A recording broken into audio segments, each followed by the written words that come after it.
Bill Gates is raising serious concerns about the potential scaling back of the U.S. Agency for International Development, USAID, warning that such a move could result in literally millions of deaths. During his appearance on The View, the Microsoft founder addressed growing fears about cuts to foreign aid and the consequences of dismantling programs that provide vaccines, nutrition, and other life-saving assistance to developing countries. Gates' remarks come amid a heated debate over the role of USAID, with critics like Elon Musk openly calling for its shutdown. Gates explained that his foundation has worked closely with USAID for years, particularly in distributing vaccines and improving global nutrition. He stressed that while many Americans assume the U.S. gives away a large percentage of its budget in foreign aid, the actual number is less than 1%. People think it's 5% and it should be 2%, but it's actually under 1%, he clarified. Gates warned that any cuts to these already limited funds could have devastating consequences, particularly in the most vulnerable regions of the world.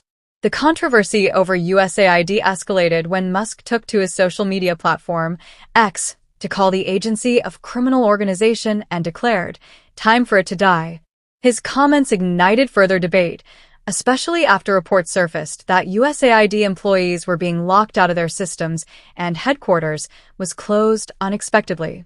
While some believe the agency is inefficient and in need of reform, others, like Gates, argue that its work is essential and that dismantling it would be reckless and dangerous.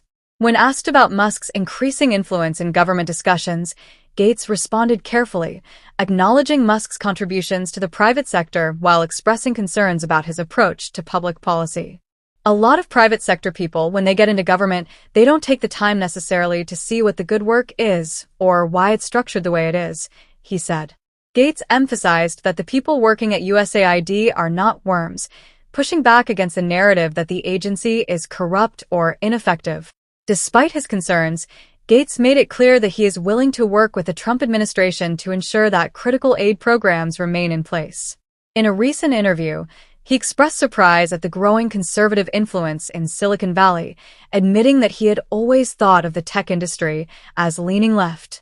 However, he remains committed to engaging with both sides of the political spectrum to protect programs that save lives around the world. As debates over USAID continue, one thing is certain: decisions made in Washington will have global consequences.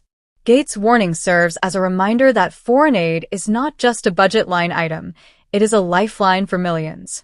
The question now is whether policymakers will heed his advice or move forward with drastic cuts that could reshape America's role in global humanitarian efforts.